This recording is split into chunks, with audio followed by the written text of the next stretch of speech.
Hello, hello, everybody. Oh my gosh, where's my chat? Where's my chat? I'm gonna try to follow along here. So today is not my normal Friday. I know you're used to me doing a live sale on Friday. We're not live selling today. I have something really, really super exciting happening for you guys. And they should be walking in the door any moment. So we have a surprise guest here today, and we are going to go, we're going to try this. We're going to hope that the signal holds out. We're going to go up on my stage area whoop, and kind of go through some stuff and just have a nice, fun, casual chat today. And I'm having a hard time following this chat over here because it's very small over on the side. But just let me show you how fun today is. I've also got this girl with me. Y'all know Jordan. She is my daughter. Her and her boyfriend and my granddog are all visiting for Christmas. So that's super fun. So she's here to have some fun with us today. And of course, where'd Noah go? In the office. Oh, Noah's hiding. Why is Noah hiding?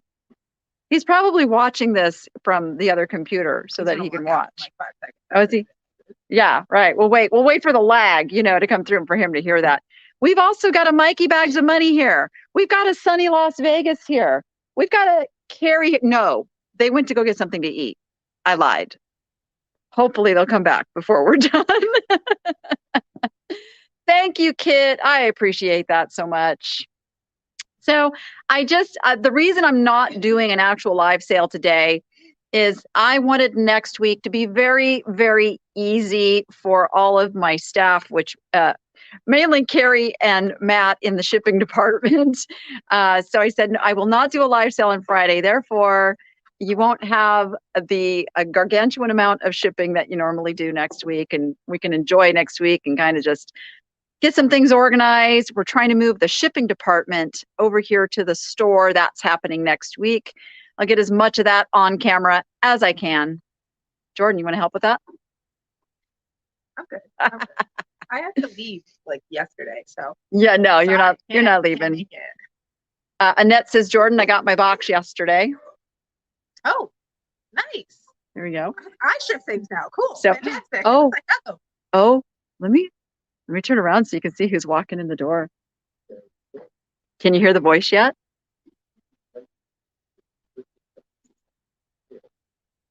This is like the best birthday / Christmas present I could have ever had is this guy coming to Vegas and coming to shop my store with me.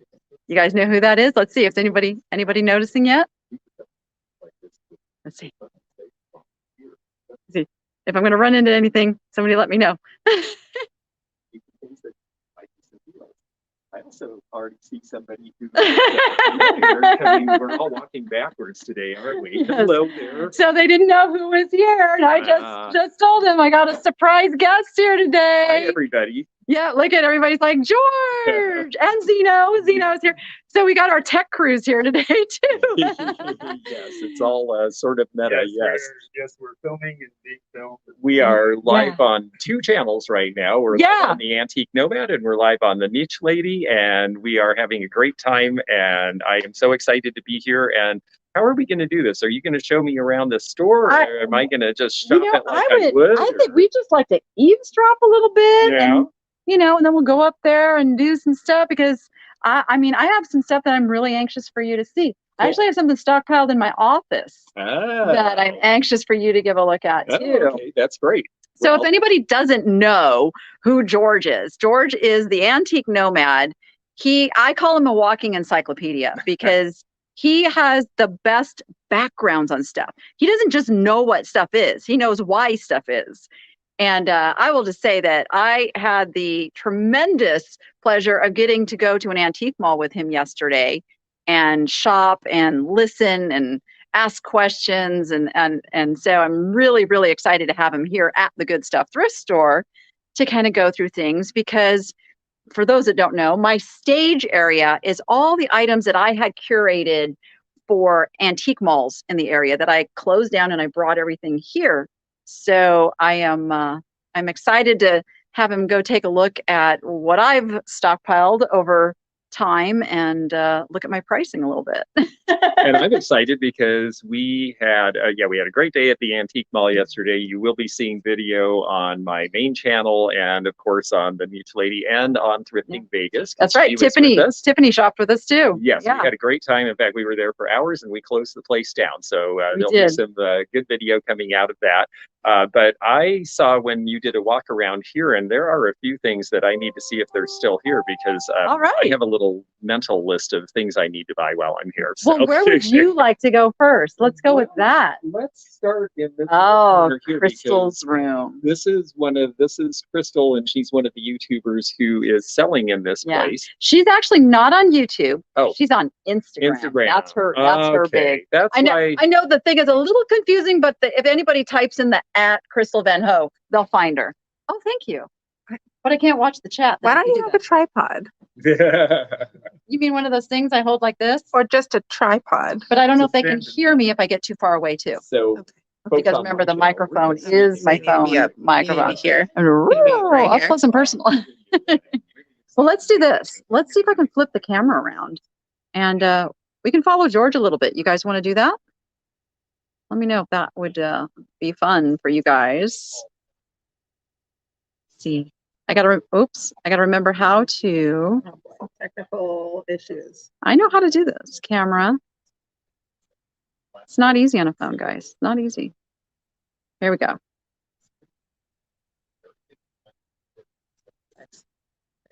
Oh, there we go. There we go. Got a price of $30 on it, but one thing I noted is that if I make a donation, I get 10% off. So I might just have to find something in the car to bring in here to get a little discount on this. But I am so happy this is still here, and I'm going to take it. Yeah, isn't it? It's fantastic. It's wonderful. Yeah, I just always have liked these, and I haven't had one for a while. I've got one in my own collection at home. Okay, all right. So I will take another one to Florida. Excellent. Fly away. Yeah, I have actually bought several of Crystal's little assemblage things because they're amazing. Yeah, she does a lot of work on this. I mean, look at this with all the bottle brush trees and everything, and that's really fun. But she's got a lot of fun things. I mean, first of all, this is so funny. I don't know why. I'm not really a cook at all. Me neither. But I love old kitchen appliances, and this is works from about 1970s. But look at how happy all these different colors are. Oh, I never noticed that. I never noticed that either, and that's actually really fun. And she's got her Pyrex here. 1999. 1999. That is not a bad price. Now, did you see her jewelry? This is her specialty. Oh. She takes the broken Pyrex and she makes fabulous pieces of jewelry out of it. So there's no crying about the Pyrex going to the landfill. Oh, that's great. You know, I really approve of anybody who repurposes something that otherwise would be destroyed. I think that is the step to repurpose because, you know, if it's a good original, you want to keep it as such. But otherwise. Yeah, she has a little sign here because she's had people upset, you know, that she's making the jewelry. And she says, I don't break it, I just make it. Just make it, exactly. That's really smart of her. Now, this is like a plastic snail? That's sort of a crazy thing. That's actually really fun. That's something out of the 70s, and I have not seen one before. Let's see what else here. She's got the pink crinoline. I've always liked that pattern. Oh, and treasure craft. I am expecting to see some treasure craft because it's really distributed a lot in this part of the country, being from not too far away. So we have the pineapple here, and we were shopping yesterday, and I was mentioning that the way they did these glazes is they actually had the different colors in ketchup bottles, and they would squirt them around the edges over the other colors, and then when they put it in the kiln, it would all melt into this interesting little whatever sort of swirl it came out with. And I just thought that was a very clever thing of them to do. And she's got $19.99. That's not a bad price on that, actually. And she's also got the fish, yes. Yes, I just bought the Ubani of this lately. Now, this one has an interesting thing on it. I'm sort of acing out my own. Eventually, I'm going to do a treasure craft special and talk all about what they did. Oh, but notice how it's white under the glaze. This is what they call efflorescence, and that happened if they were if it was humid out when they were rubbing on the glaze, sometimes the humidity would get trapped and eventually it would show as white in the glaze. So it's actually a factory flaw. So that's kind of an oddball thing there. And oh gosh, she's got mermaids. I know these are hand done, but they're Oh gosh, did cute. Carrie see those? Oh goodness. Set of 3, 150, and I don't blame her. Mermaids are super hot right now, so that is actually a price I can see them selling at, but not for me. And the other thing I like in here, this is such a fun pattern. This is That's a Franciscan, yeah. Yeah, and it is the picnic pattern. Whoops, yeah, I'll leave it in there because I don't want It's a little snug in there. It's a little snug in there, but it's picnic from the early 70s, and I just love all of those colors. You could pick any one of those out and decorate around it or do a table setting, match glass to any of those colors, linens, the whole thing. So I just think it's so much fun. So yeah, I wanted to start in here because I knew there was something I wanted. Yeah, see, And Poco's. see, Crystal, if you're watching, you got to come restock. We're emptying your shelves. We're going to clear you out, Crystal. Yes, and these are great. They were called space shoes. The idea was that you could jump up to outer space on them and do satellite shoes. Why do I think some emergency rooms got some good business out of these? I bet a lot of kids get a header on these for sure, but I think they're so much fun. If they were in my size, I'd want to use them. That's awesome. Oh, cool. So, wow. Hey, wait, I wanted to ask you about this piece. Oh, yeah. Because we just came up with a price. I like that. And I think your price is good. If it was, if it didn't have just this little mar here, I would say you could go another $20, but $60 if it's a working radio. It's a silver tone from Sears. This is 50s. And old radios are getting really hard to find. The prices have really gone up recently, actually. For years and years, this would have been like a $45, $50 radio. And now all of a sudden, 75, 85, 100 in perfect shape. So I think your price is fine, actually. Well, and so you guys are going to be the first to know. I can't turn my camera back around here. This is where Jordan can come in handy. Come here for a second. Come here for a second. Quick. Just so I need to talk to them for a minute, but I don't want to go through the whole turn the camera around. So if you could just put it on me for a second. So Rebecca doesn't even know this yet. No, you can know. You need to know. So if you're watching this video, we are actually going to start a blue tag sale. But if you are within the sound of my voice and you come in the shop today or tomorrow, it starts early for you. So blue tags, 50% off. Starts today. Only if they're watching. You don't put it on the Facebook page or nothing. This is only for the peeps that showed up today here.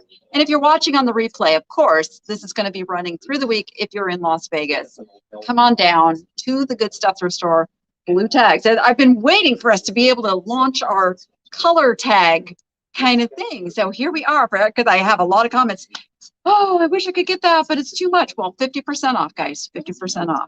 And now I'm already looking. I'm like, wait a second. We will have, I know, Jordan's like ready to start shopping. So we're also going to start this now on a regular basis. We are switching the color that we're tagging so that now we will have a rotation of a color that will always be 50% off, just like a Goodwill. So we just had to get it in motion. So, all right, back to our regularly scheduled. No, it's not. Are you just going to hold the camera? Wait, what? No. Oh, That's okay. I guess for a little bit. What are you saying? I'm very excited about that. So I would love your take on some of like the vintage pieces of furniture. I really like these chairs. And I'm They curious, are they vintage or are No. they retro? No, they're new vintage inspired. Right, vintage inspired, so Yeah. retro, but they look really comfortable. They are. And I have to say, they remind me a little bit of the Papa Bear chairs, which would be $3,000 each. So Really? I can see why, somebody should be Okay. excited. One of these is coming home with me. Now this So is interesting to me because it's the leather top with the tooling, and sometimes these doors are false, but this one is real, and this is. Yes, and it's got old tags in it, or at least on this side, you can see an old tag that says genuine mahogany. Okay. And that means that it is from Grand Rapids, Michigan, because they use that. It was a big furniture production center. Still is, actually. They make lots of metal industrial furniture, steel cases there. but it was also a lot of the people who ended up being involved with Knoll came from there. So big furniture making tradition. These more traditional pieces, I think this is a really good time to be buying this kind of thing if you like it, because I am noticing that millennial age buyers, they are sick of That's me. That would be me. That's her, exactly. Yes, and so You're sick of the IKEA stuff yet? Yes. Yeah. exactly. Yeah, my niece is probably about your age, and she talks all the time now about, I'm so sick of my IKEA. My house looks like everyone else's house. I want something fancy. And she's looking for traditional furniture. Mhm. And you can't really buy traditional furniture new. So you have to go to thrift stores and in the used market. And so I think that's actually a great thing to have in here. And I bet it won't last long. Well, we don't know how to price it. Oh, well, of course, pricing is also subjective to what you got into it. And you're selling in a thrift store environment. Yep, So thrift you store want to price. make What it do thrift What store would you price. put on it? Thrift store price, I'd say like anything up to maybe $65. Perfect. Yeah. There we go. Yeah. Because Love if it. I was going to retail that, I mean, I would think it'd be 135 Okay. All right. in this market. And, things are going to move from there. So we show me like, around. yeah, we like to do a little color blocking, so this was kind of a thing that sprung up for me. I shop in California with my millennial daughter a lot. That's me. Can they hear me? I don't know. Can What's that? everybody Can hear? you guys hear me okay if she gets this far away from me? This you should probably. Oh, Unless can we- you guys are. Or Can get we closer put to the- your yeah, microphone, yeah. because I don't have, We'll just stand really close together. Yes. I crushed my teeth, I promise. Me too. Okay. So when I'm in California shopping, the Goodwills there have these beautiful cubbies, and for my brain, it really helps me shop. I just can like focus on the different things. So that was one of the things I was like, I want to do the cubbies. Mhm. And then we're like, oh, and then the color blocking, and just to make it like an upscale thrift store. It's still thrift store pricing, but you want to feel like you could get something here and give it as a gift. We do not put out the broken and dirty and clunky, and it's very curated, but that stuff does not end up in the landfill. Clothing, shoes, that type of thing that's not worthy of coming out here on the floor, we donate it to the homeless community.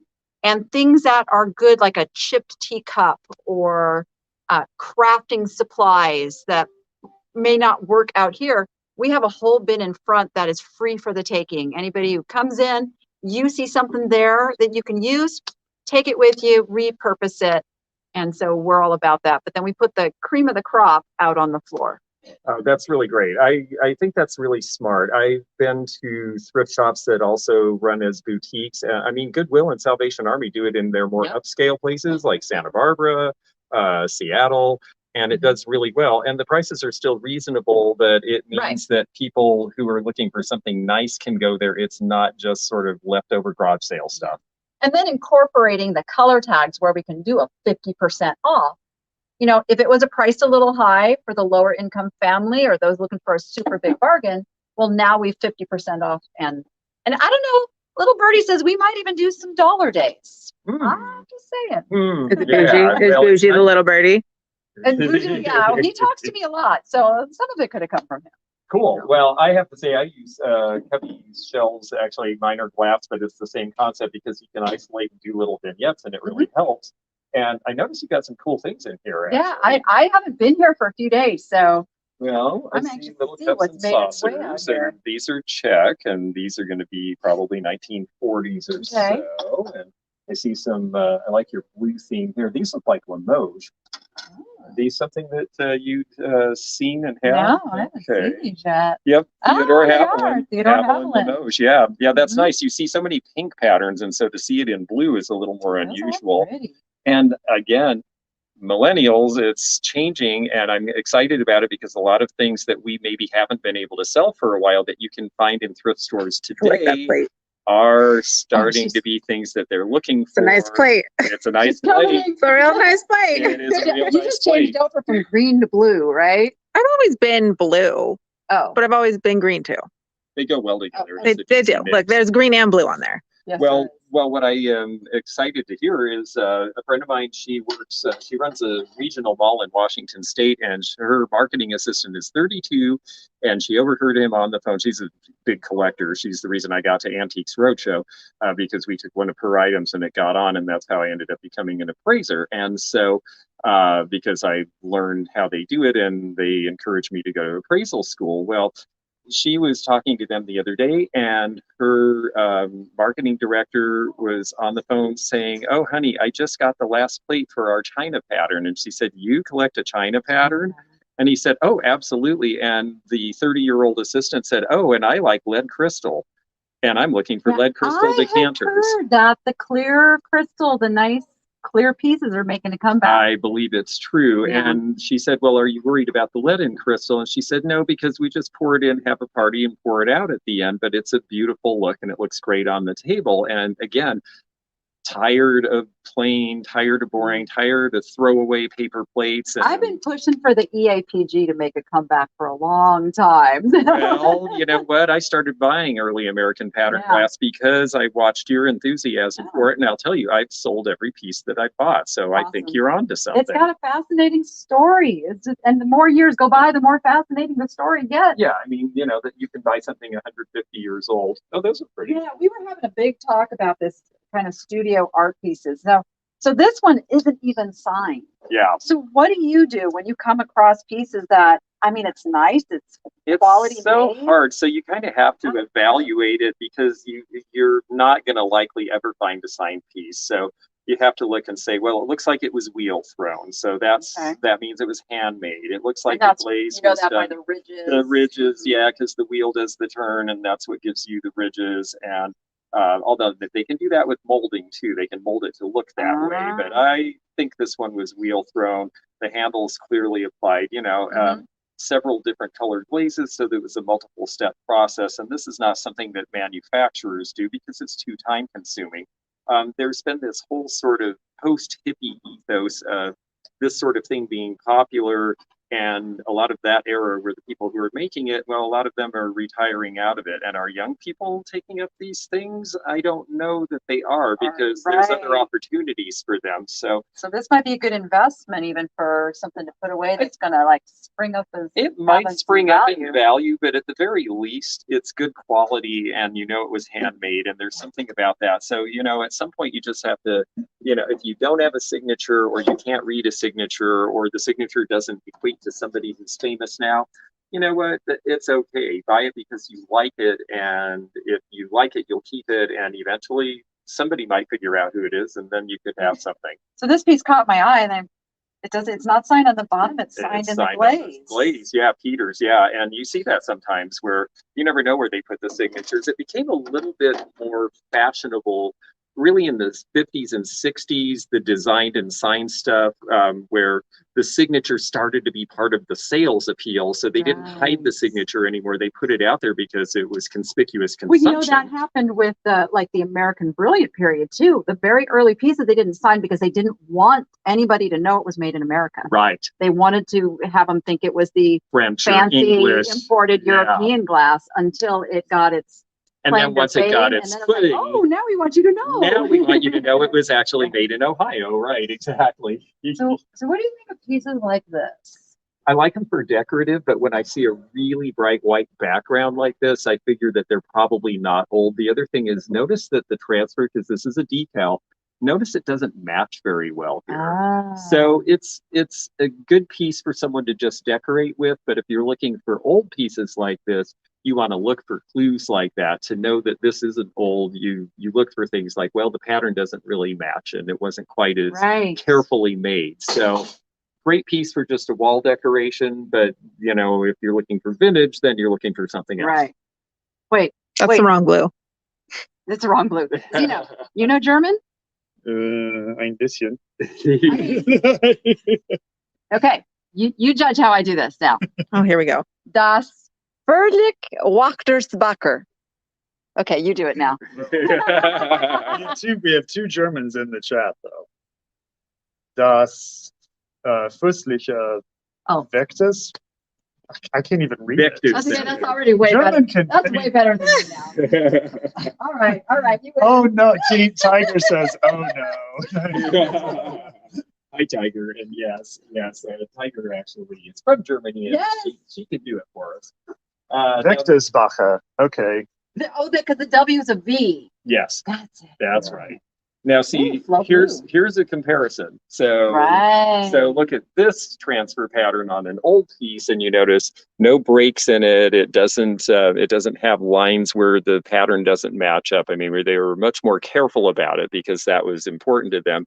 And this one does have a thing on the back. You can see the blue flowing on the back here, but it doesn't flow a whole lot on the front. So this sort of, would a flow blue collector go crazy for this? They might like it better if it was even more flowing. Yeah. Yeah, but it's a cute piece, and it's an old piece. Yeah. So you can see I embrace the clear glass here in this store. It's because I still love it. And there are some nice pieces. I especially like this cake plate with the pressed poppy design. This looks like something from probably the 1930s or 40s Depression glass era. And, again, $6.99, that is the thrift store price. I mean, I think that a reseller could make money on that. Hold on. I have to be careful because I have a very full car that I have to drive down. On a microwave dish? I'm going to look at everything and then make choices. Okay, wait, I can't help It's a myself. very fancy one if it is. I gotta do it. Okay. Oh, sand timers. Sand timers are actually very collectible. Yeah. Yeah. Those We are have fun cool. with them. And oh gosh, there's a lot of fun things here. I like the color blocking. I do this in my antique spaces because it's an easy way if you're not sure how to merchandise. If you're doing real world stores, I wanna see the cake plate by on top. color. Right. Sorry, guys. This is what the cake plate It's looks like. cohesive, and people who like a certain Or color microwave like dish, this, if you're I me. like this, I like this. And you have a chance for multiple sales of disparate items. Oh, this is talking about, just grouping things by color if you're doing real world displays, because it's easier for people who like that color to maybe pick out a couple of things that go together. And then down here, this is a depression glass piece here. This is the dogwood platter, and it's the large one. Jeanette. I think Jeanette made dogwood. Yeah, I think that's right. And that's 1930s, and that's in wonderful shape. And all of the decorating magazines are saying 2023 is going to be the return of pink because everybody needs to accessorize those stark gray walls. Yeah, all the gray. Yes. All the yes. gray. Well, if you look around here, I mean, we didn't repaint the main room, and it's gray. Gray. It's great, but it's great because it's a neutral and you can do whatever you need on it. So. I thought these were so cool. I saw these come in. Oh, So place little, card holders. and they've actually got the people's names, and they're not like the names you're used to seeing here. You take No, let's see. Who do we have? We have Etournal, Lowell. I've got Oscar, Marilyn, Vera, and Ruby. Oh, very good. Yeah. I think I have a Becky and a Rem on here. Oh, Ken. Okay. I was thinking Ren like Ren and Stimpy. No. So these look like they might have been left in. They could be. They actually have that Yeah. look to them. And it's so funny because, you would just write on in pencil because it was missed. Oh, yeah, I think that was left in. It looks like the missing But it's sticker. got the little number. Yep. Yeah, and you would just write on it in pencil. And then when you had another bunch of people over, you would erase it and do it again. It's such a funny Wait, thing. you can reuse those? You can. They're just, Oh, it's just she's pencil. like- Oh, neat. Studio pottery, but this is kind of fun. So is this like an infuser? Yeah, to- sure. Yeah, it's like to keep things like hot water in. I'm not sure either. Huh. And I see some cast iron. Now this is something, oh boy, yeah. This, because of keto diets, of course, everybody is getting into cast iron again, but this is, Oh, is that what's doing it? yeah, this is a nice I didn't old even looking know. Dutch oven. So Wait, is that It's what a happened? thing. it's a thing. It seems to be a thing. It does seem to be a thing, which is funny because my mom, I mean, she dragged we would move a lot when I was a kid, and the cast iron skillet got dragged around and around and around, and she still has it. She's 90 years old, and that's the one thing she would never let go of. A lot of horrible meals were made on that skillet. Oh. Can we get rid of a myth about that meaning that it's spectacular crystal? Yeah, let's debunk that I myth mean, right now. It's pretty. It sounds good, but that's not your quality checker. No, So no, you really have to look Oh, at these how are- things are made. These are decent yeah, quality. there's the Z. Is that Zeisel? I think it's Zeisel. Yeah. So what I like to tell people, there you go. do this live and see if I've been right so you want balance. You don't want the base or the bowl to be heavier than the other. Right. That they're a nice balanced piece. If you get one that kind of goes, it's probably not precision made in the manufacturing. Yeah, design really has a lot to do with it, and that makes sense because you're going to toast, right? So it's going to be, and especially if you're serving cocktails, people get a little tipsy, and if it's off balance, well, accidents happen. Right. It might be a nice way to sell more crystal, but it's not very did they nice. see for what the we were people looking who at bought here? it.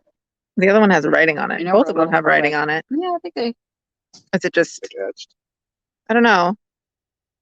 Oh no, I think somebody just It looks like Sharpie that. Okay, yeah, okay. somebody wrote their name Yeah, on they it. wrote their name on it. They Well, might have that big party. You don't want somebody else taking your champagne. Well, it could also be one of those things like, oh, when I'm gone, I want Laurel to get this set. And that makes sense. Laurel was just like, yeah, I don't need all of those. And of course, brass is hot now. And Yeah. this little Turkish coffee pot, this looks like a 1950s or 60s.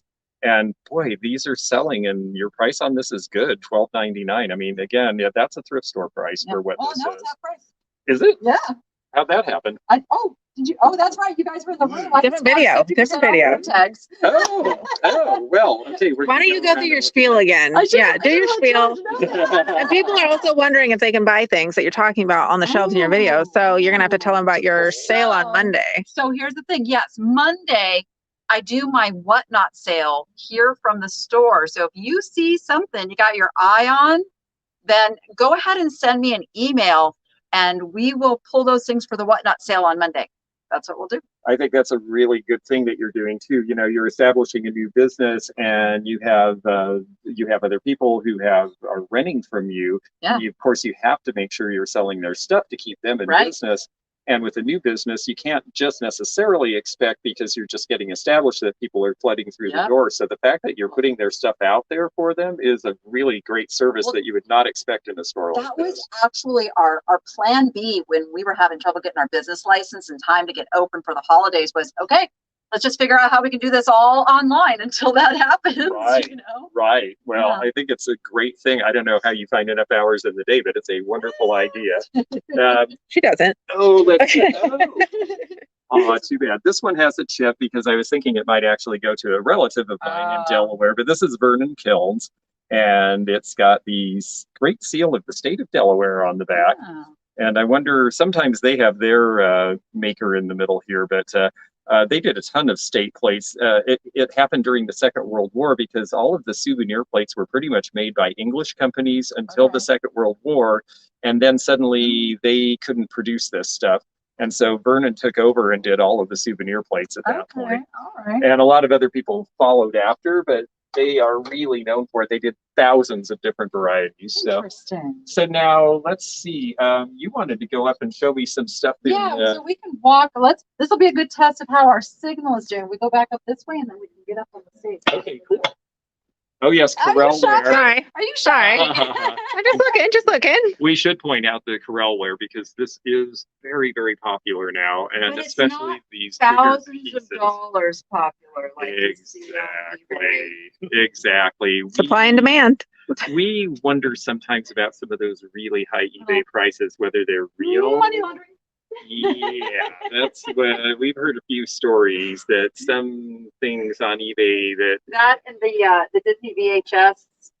Oh my gosh, The which black label, the diamond label. we had stacks of those at the estate sale that I did a video from, and I think we sold a third of them because the people who buy and sell know that those numbers are not real. So, do a little extra research. If you're using eBay solds as your comparison, that's a great place to start. If you're using Worthpoint as your comparison, it's a great place to start. It's not the only place you want to gotta a go. little deeper. I have definitely seen on Worthpoint also where if you don't read the description and know that what they sold was described correctly, Worthpoint just puts whatever people got for things on there. And I've seen people underprice things because they saw it go for X on Worthpoint.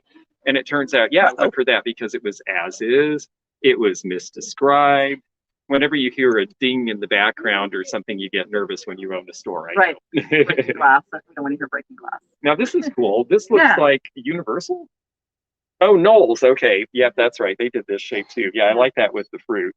I think Universal did Calico Fruit. That's right, which is more of a red background. I'm a big fan of this, like this meaty, nice, sturdy pottery. Like you could actually, feel like you could still use that today. Well, yeah, and if it's white, I know some people really freak out about lead in glazes.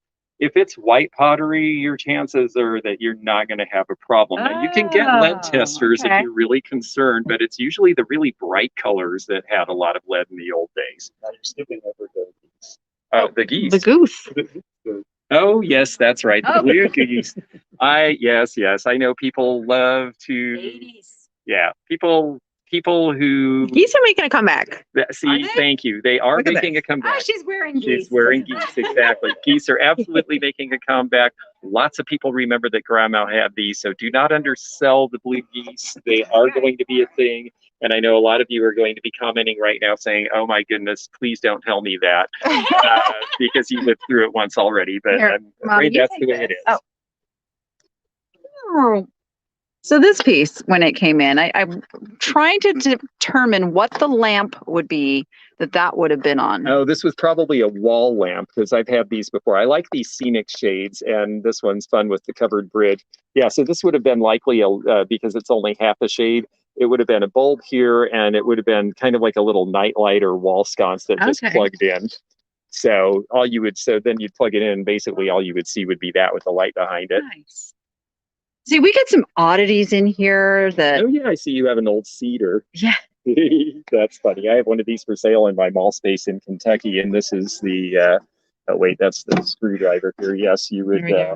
Yeah, these originally these have had a strap that was that's missing now, and then you just turn the handle and it would go, and your seeds would come out of the bottom. This one seems like it's had a bit of a hard life. It's had a hard life. Cursor, yeah, exactly.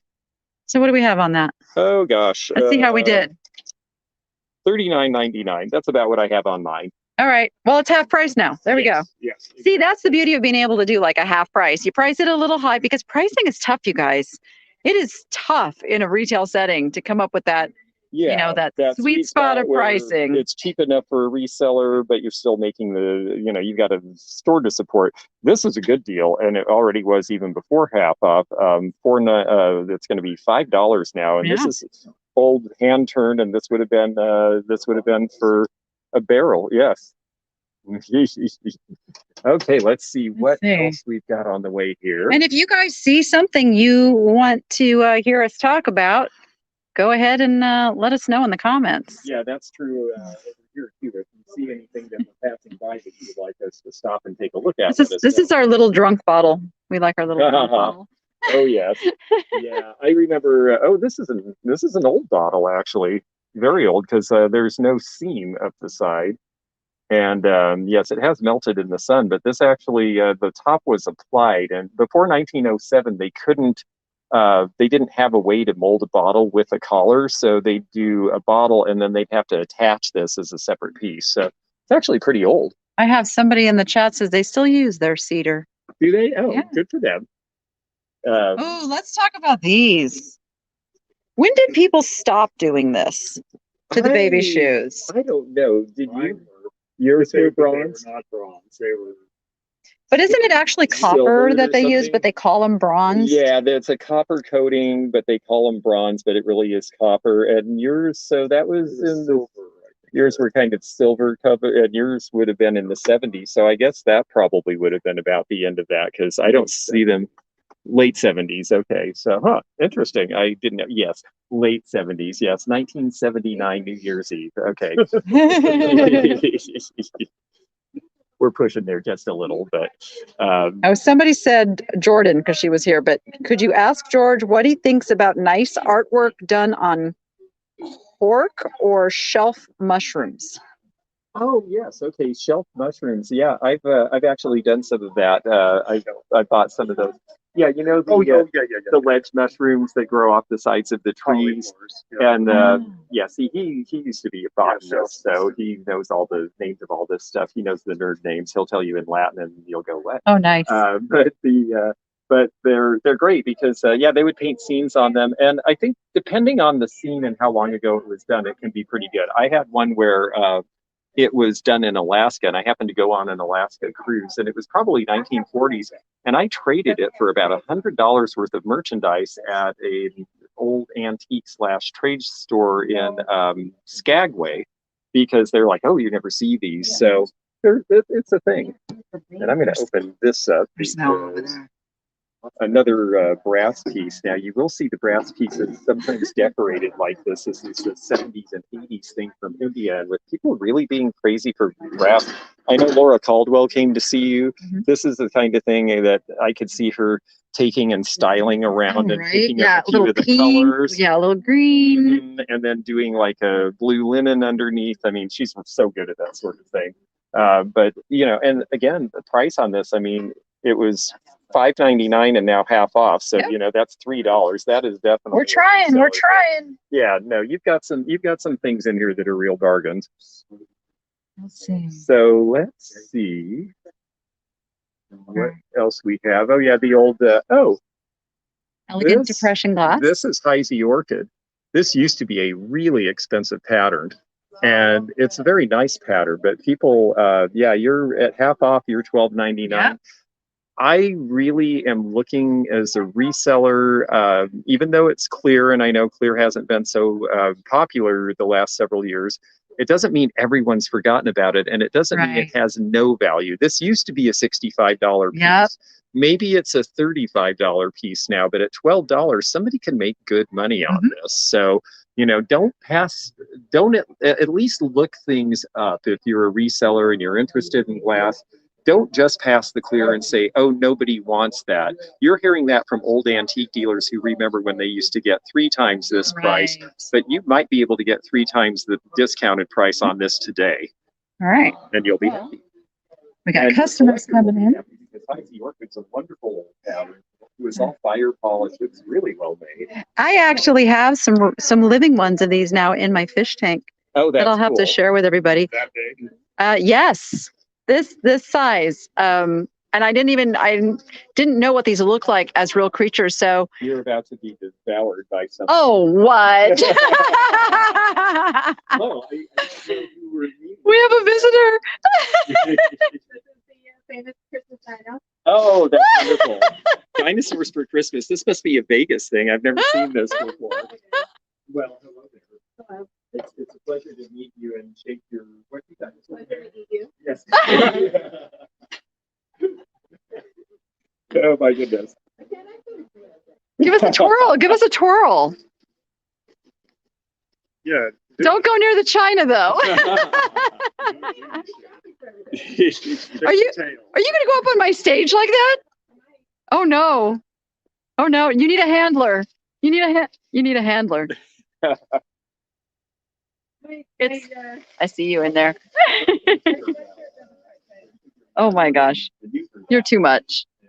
To take a look at this, I think this one's a new one, but they used to they did strip boats like this even back in the 50s and 60s. Yeah, this one's Taffy Hatch, so this is fairly new.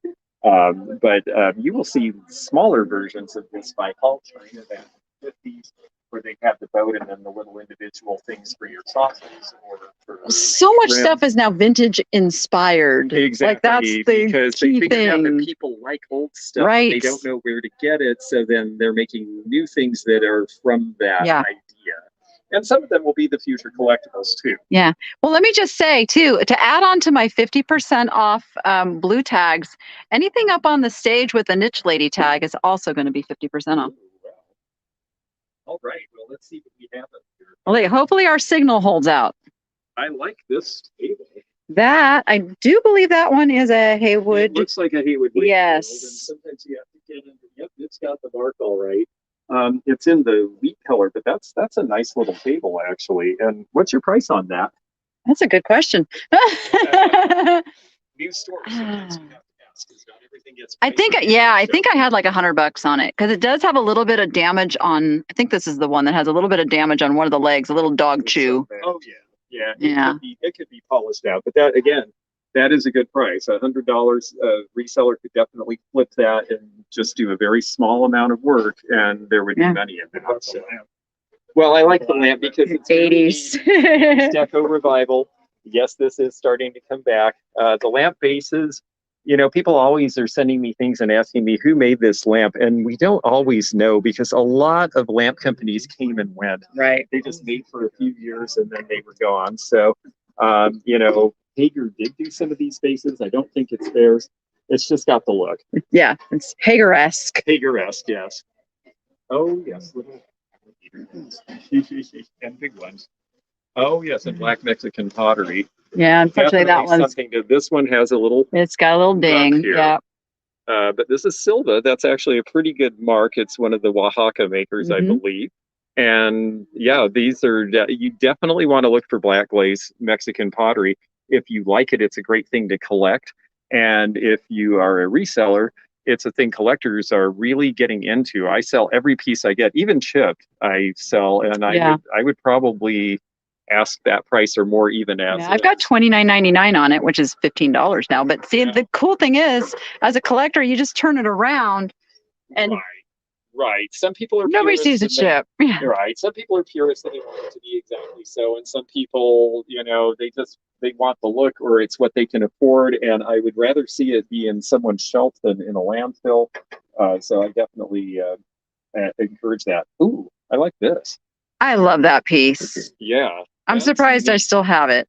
Um, I've got 1970s, like thinking is, You know what? That's the thing that's so cool about these is they do look like 1970s, but they actually are from about 1915. what? Much older Oh, than it looks. Yeah, wow. this is actually one of the first things that McCoy Pottery made. It's called the Onyx line, and you usually don't see quite so many colors in it. And it wasn't marked McCoy Huh. or brush. It just, if it has anything, it'll have a little stock number on it. Right. And you have it with the flower frog, I Right. see, which is also generally not a piece that you see with it. And yeah, I will take that. All right. So we have a sale. Awesome. Anyhow, I will set it down for the moment, but we'll come back to that. Like this too. Yeah. Yeah, this is another piece that I did save that is a Hager with a chip right down there. Oh yeah, So, nice. but I just love that green And actually, the glaze. piece in front of Yeah, it that you that's a- have, that looks like oh, German. Huh, I wasn't expecting that. This actually looks a lot more like Spanish pottery of that same era, early 70s, but they all sort of copied each other in that time, and I think your price is just great on that. Yay. Also, but he pointed out to me, and I have to show it because it's fantastic. Oh, right. Love Yes. This is vintage. It's so nice to see one that isn't a reproduction. Mhm. And that one is, yeah, that one is priced at $300. That is absolutely worth $300. Okay. There's no question about that price. It's a four-way. It's probably not a who is it? Was it Sonneman? I think. Sonneman, Yeah, yeah. Sonneman. I think I put that. I think Sonneman style. Oh, Sonneman style used to be what I had under there. It's possible it could be a Sonneman Yeah. design, but I think his globes are a little more round. Yeah, I It put doesn't even Robert matter. Sonneman question mark. Yeah, it doesn't even matter whether it's his or not because that's just a fantastic Yeah. design, and the modernists just love that. There's the eyeball. I know. There's the famous The eyeballs. lost out to a lucite toilet seat. Yes, if you saw, I feel very fortunate to know Danny, and I got to meet her because of Thrift Battle, and this was her final entry, and I won with my toilet seat. But I have to say, I Yeah. love these things, and I was so excited by them, and I am so surprised you still have them. Well, they've kind of been hidden. I mean, I've been They're in the corner. knew that I was opening a Pushing it. store, so they haven't been out for sale. And wow, are they seriously half off? They are. Yeah. Seriously going. Are they going home with you? That's okay. Just clarify. Yeah, so they at $40 each, they are absolutely. Yay. And the worst part is now because of our story together, I'll probably want to keep. Maybe I'll sell one and keep the other. That's one thing, by the way, collectors. I know a lot of my folks are. You know, we talk a lot about reselling because we're talking to people who are resellers, but the truth is that. You know, I do this because I really enjoy collectors and I want to find that ultimate purchaser who will love these things and keep them. And one thing you can do if you're a collector like I am and you don't have room for everything, well, you buy two, you sell one, you get to keep one for your collection. It's a great way to add to your collection at not such an expensive price. So Okay. I also, again, I have Make to sure they don't roll away. make sure they don't roll Just put away. it on the floor underneath it. You know, that's a great idea, actually. I'll just set So them right someone there. asked, is all Bill Campbell pottery signed? Ooh, I don't know. That is the honest answer. I am Okay. not certain about the answer to that. I would have to do some research. Oh, this is fun. I just had a couple of these in an appraisal. There were a bunch of artists who did these crazy wire sculptures in the 70s. This And one is a Salinger. it's a Salinger, yes, and theirs was as well. And I'm very optimistic with my price on there. yeah, at the half off, your price is actually perfectly fine. Yeah. I have 900 on it just because I was waiting to find the collector that I could talk to about it. And really understand it. Yeah, and that's the thing. And I mean, yeah, they price pretty high. yeah, they do. They I are was hefty. I But was this one I don't think is in quite working condition. right. That's the thing. Yeah, these were mechanical and they actually were made to be able to roll and do things. The appraisal I did, they had this style. It was an airplane, and the other one was a clock. And yeah, they were definitely, there were comps for insurance that were as high or higher than the price you have on it. So They're saying you need a lucky cart now. That's true. I do. Well, we'll come back. So I have some really cool pieces of furniture up here that I would love your take on. This is nice. This piece of furniture is, probably 1880s. I would say 1880s or 90s. One way we might be able to tell Oh, look is at the that. style is dovetailing. Oh, you've got some price You got tags some in stuff here. in the drawers. Okay. Yeah, look at these dovetails, these pointed dovetails. Yeah, very pointed. So that's going to be right around 1890. And this is, I would think this piece would be European. Okay. Probably continental Europe. A lot of these you see from Germany and those areas around the time. And the reason I say that is because of the depth of the carving and the type of this wood.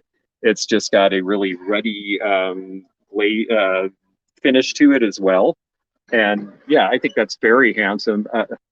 And another thing that you can tell as far as age is put your finger up and see how there's a big wide gap between your reflection and your finger. Oh. That means that this is an original mirror. Because in the old days, they couldn't cut mirrors thin as they do now. Well, and I figured that because of the beveling. and the little bit of the damage coming in there. Yeah. Do you have a price on this one? I don't. In the old days, I know it needs a little bit of help up there. Yeah, and down here as well. Okay. Needs a little restoration. Oh, but you have the pieces. Yes, well, all the pieces are there. Deal. Yep. I mean, actually, that's some wood glue and a little bit of putty and the polish, and it'll look like it was all there. So I wouldn't really ding it for that. Although you may have to do that work to get your full price. You know, in today's market, I'd probably want to keep it under 1,000 because in the old days it would have been 1,500 to 2,000.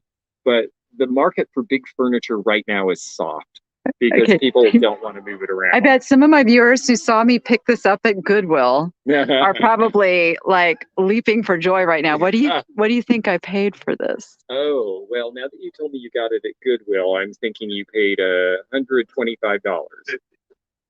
You're closer. Wow. $60. $60. Oh 60. And it might even have been senior day, so 40% off of that. Wow. Yeah.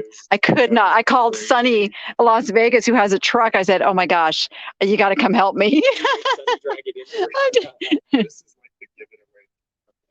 Yeah. Oh, that's true. Yeah. We are seeing right now at auctions in Kentucky, nice old Victorian era furniture. We went to an estate sale and it was half off day, and they had chests of drawers this tall with nice carving that were $40 and $50, and nobody was buying them. Oh. And again, I think that I want a whole house one day of this stuff. The millennial audience is going to start picking up on these things, because even if this is a lot of furniture for you, but one piece like this in a room with other things that are maybe a little less high powered becomes the focal point.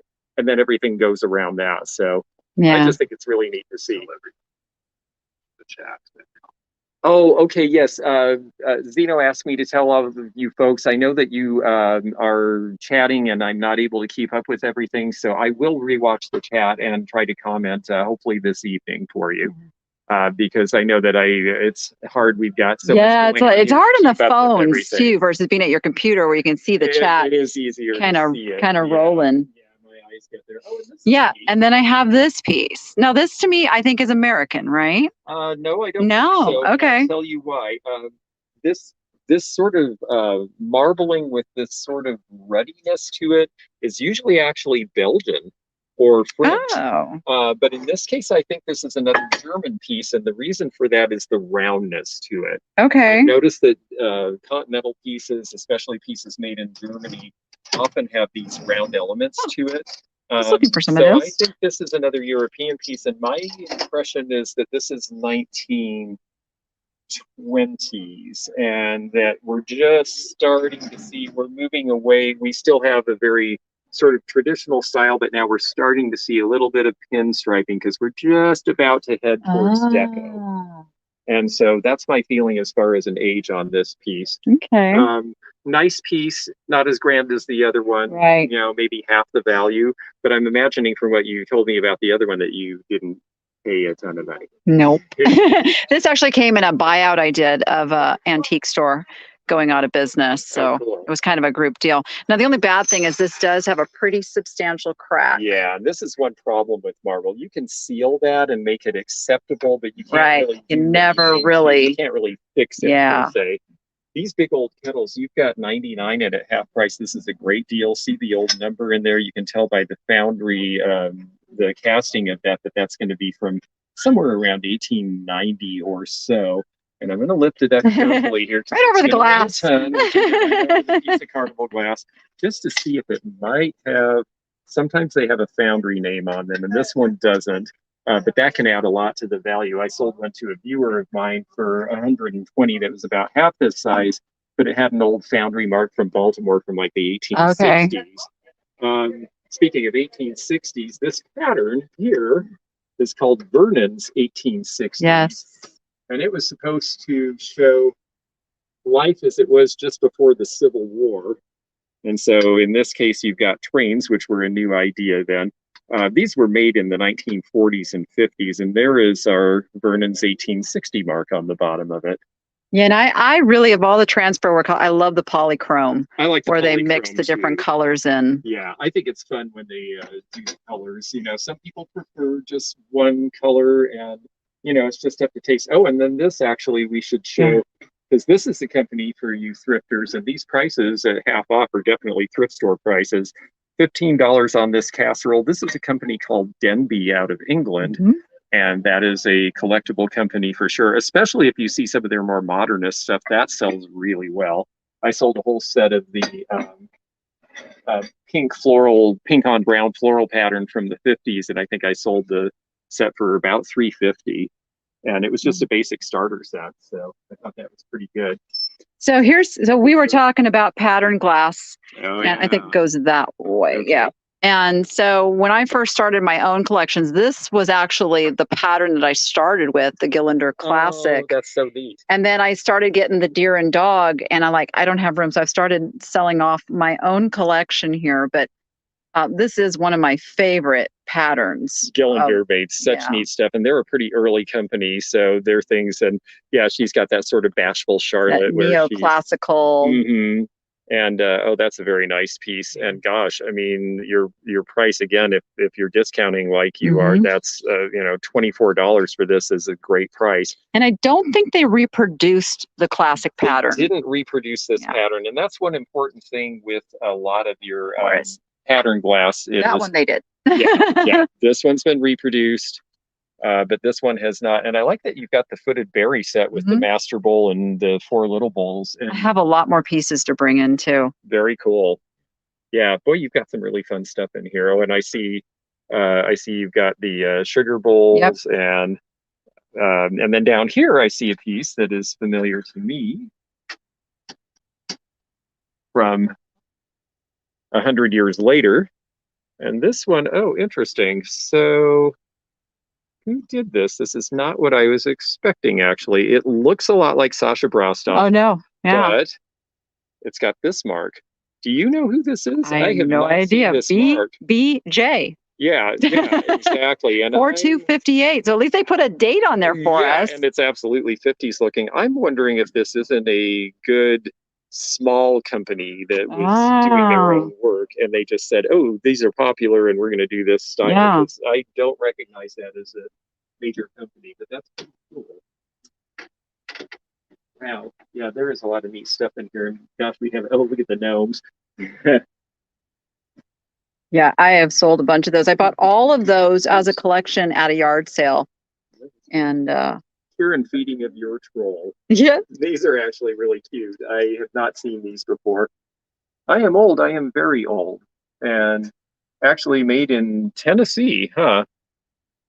3 Art Studio. That was like Tennessee. Yeah. Well, it looks like a few Tennesseans that I know. Those of you who are from Tennessee are probably not going to agree with that, but interesting. This is actually kind of an interesting line. I'll have to learn more about this. I'm surprised I haven't seen them in Kentucky and Tennessee, but Ken Aaron's back as the artist, it says. And those are kind of neat. they're so ugly, they're cute. Exactly. Yeah. Well, there is a collector who loves kitsch and loves, they want ugly cute and all of that kind of thing. And I think those qualify. So, gosh, sea life. Yeah, me and my ocean stuff. Yeah, I love it too. I mean, I look for it because I'm around it and it's what I decorate with at my house. Oh, you have. In fact, that's kind of why I was late, though. So they don't know I was late getting here. So I literally skated in 2 minutes before I was due to go live, and it's because I had to pick up a new fish. Oh, that's great. What'd you get? A copper band butterfly. Oh, beautiful. Yes. Oh, how fun. So I would love your take on this piece here. It does have the yes, Correa. Yeah, information inside. Yeah, Correa is actually a good studio glass maker, and this is a. I think he was out of California. We had him actually come in the early '90s. He was part of an art glass show of modern artists that current artists. Our internet's a little. I'm going to go over here a little bit more. Come to Centralia, Washington, of all things, but I mean, he's in the Corning Museum. He's in the Smithsonian. He's considered a very high-end artist, and yeah, the ruby and black joint. I mean, I suspect that this was probably made somewhere around. I don't know if I saw a date on it, but I suspect this was made around 2000. It does have a stock number. It's signed right there. And 2007, yeah. Oh, there you go. Yeah, very nice. And wow, I mean, your price, $75 and then discounted. Yep. That's an amazingly good price for that, because this is probably. We don't have room. I know we don't have room, but it was probably $200 new. Of course, I always gravitate towards this stuff. This is another thing with pastels starting to come back this year. I think Hull Pottery might be ready to finally make its return. This is one of the fanciest and most desirable pieces of the pastel florals they did, because this is the bow knot double cornucopia. And you've got this at the discount at $42.50. And I sold one of these for $100 on eBay just a few months ago. And that's with Hull being very depressed in the market. Right. So I think this is definitely stuff to be picking up, because you can find it inexpensively and it's matching what people are starting to want in their interiors. And, it's funny to talk about new trends when you're talking about old things, but new trends get people interested in certain color patterns, certain textures. And then when they go looking for old stuff and they see something that matches that, then they get interested. And that's where especially for the decorator collector, that's where a lot of that starts.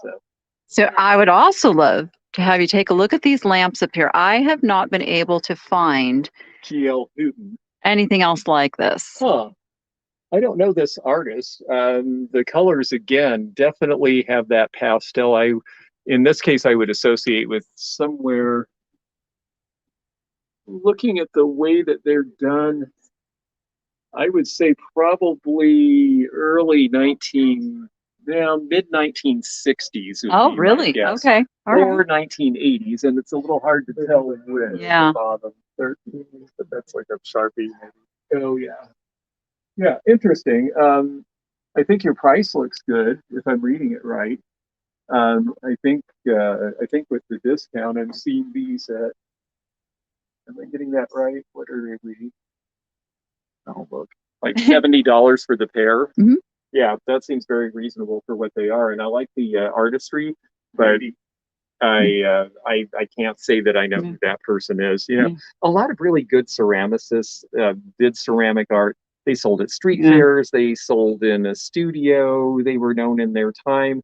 And I would say that if you folks out there who are collectors have bought things from studio artists and things, and it's not really well documented, either keep the sales slip or write something on a note so that in the future we know who these people were, because a lot of this is being lost to time because just nobody remembers and can connect the dots to who these people were. And that's how I tend to buy a lot, is not because I know who done it, but because it just appeals to me. It calls to me. I say it calls to me from the shelf. It's true. And I think a lot of the people who are successful in thrifting, that is what they do. You know, you don't just wait to only buy things that are known and proven, because by the time everything is known and proven, the profit's already disappearing because everybody's jumped onto it. Right. And for people who are collectors, you don't want to wait necessarily until everybody in the world wants something to buy, because you might miss out on it. So sparks joy, yes. Yes. Yes, if it sparks joy, yes, buy it. That's the thing, yes. Providing you have room, which is everybody have room. Let's see. How are you two doing for battery life? Oh, I'm fine. Yeah. Okay, good. I didn't want to miss on getting to see some of your other people if we were running low, but this is great. I have all day, and I'm excited. This is a lot of fun. This is cute. Vienna, Austria. Very sweet. I always like this sort of buff color in Austrian ceramics that was popular between about it's Art Nouveau, 1890 to about 1915 or 20. This probably was a calling card receiver because it's so shallow. So it was just a place you put your calling card. It was very formal. Well, it looks like going to the big ball, the party, you know, it would be there. And it's a little shallow to really use. You could use it for little candies and things today, but in the old days, calling on somebody was kind of a formal thing. If it was. You were a little more upper crusty, you didn't just drop by someone's house, and you didn't have a phone necessarily. You came, you gave their servant your card, they put it in the dish, and if you folded the card a certain way in the corner, it meant, yes, tell them that it's okay for them to come visit me later. And if you folded it another way, that was a nice way of saying, I don't want you to come see me. So it was a very, very formal and stiff way of dealing with things. Oh, I like this.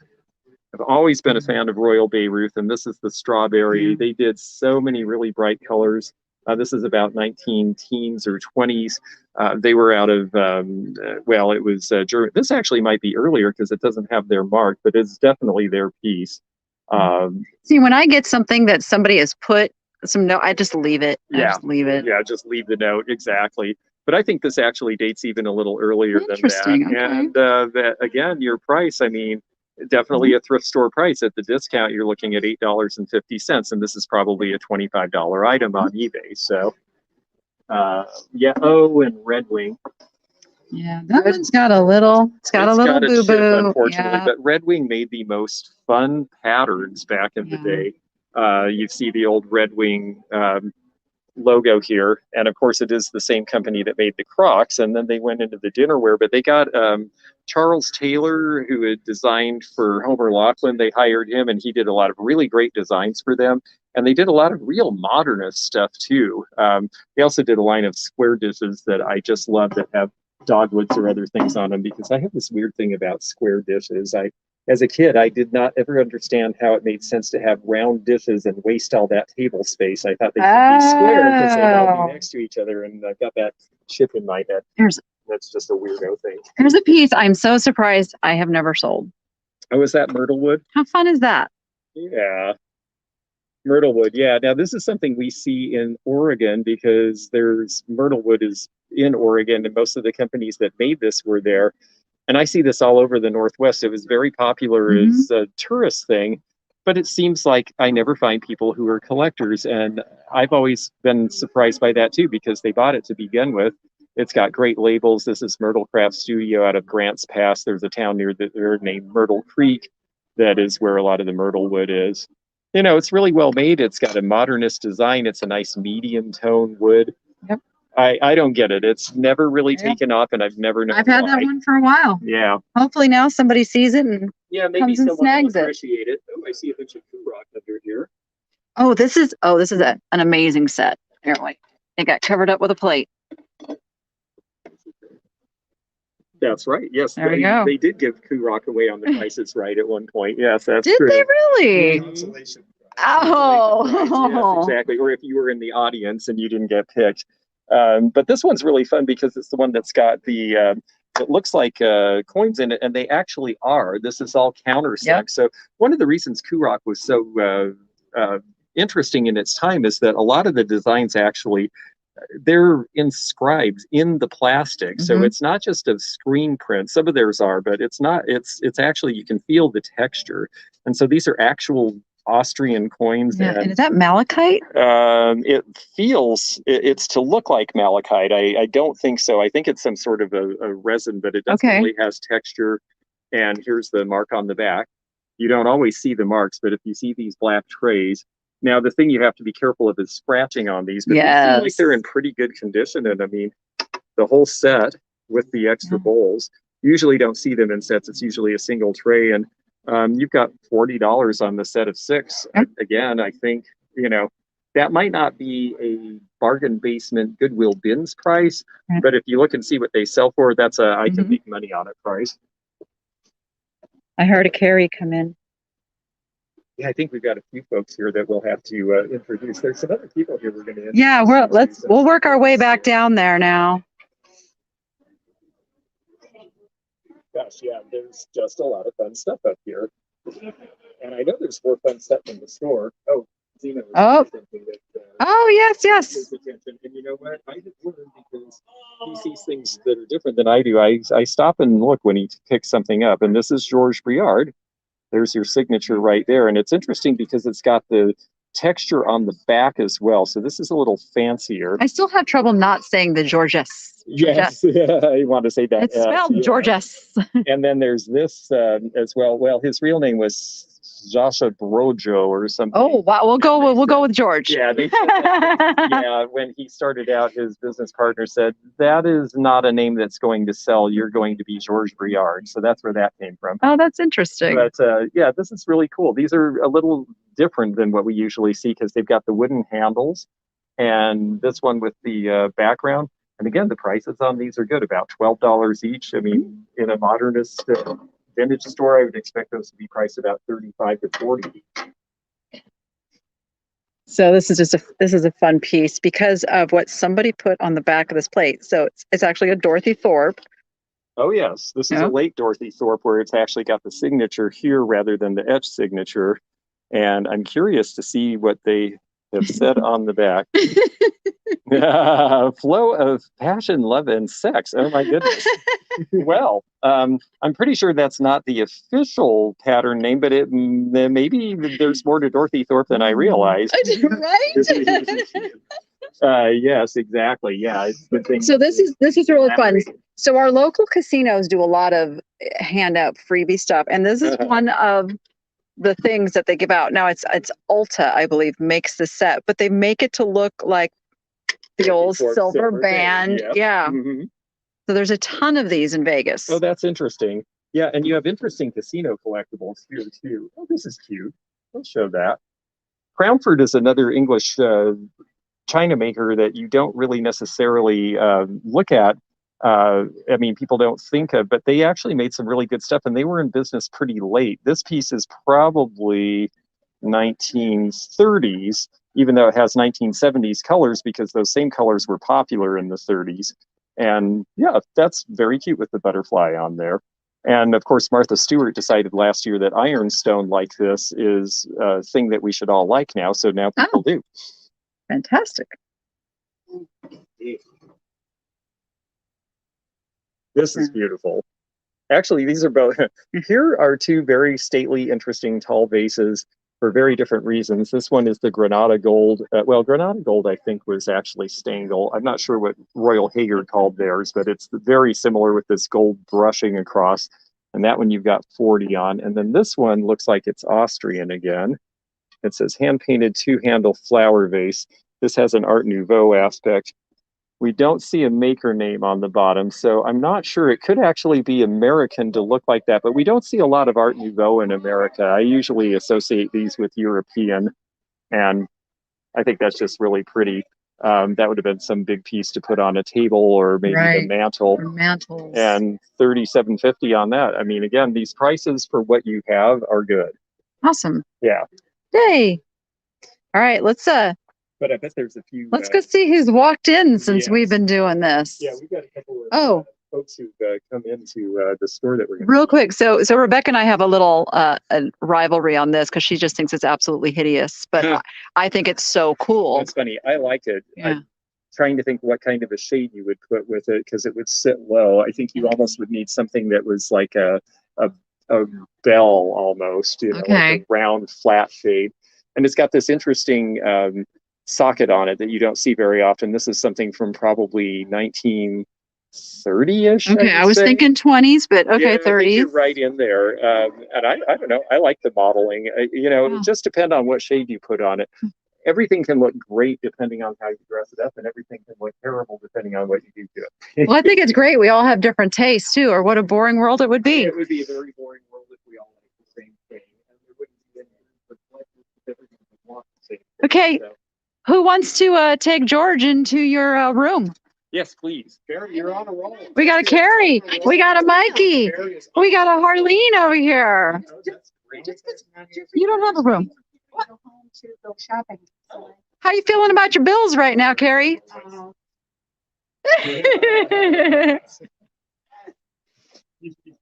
Oh, George, you haven't met my dear friend Carrie. Carrie, George, Carrie. Okay, good. So, you know, I'm a mermaid, right? So, of course, it's called Desert Mermaid. Oh, this is the mermaid. Okay. She's my mermaid girl. She doesn't know yet. She doesn't know. Now,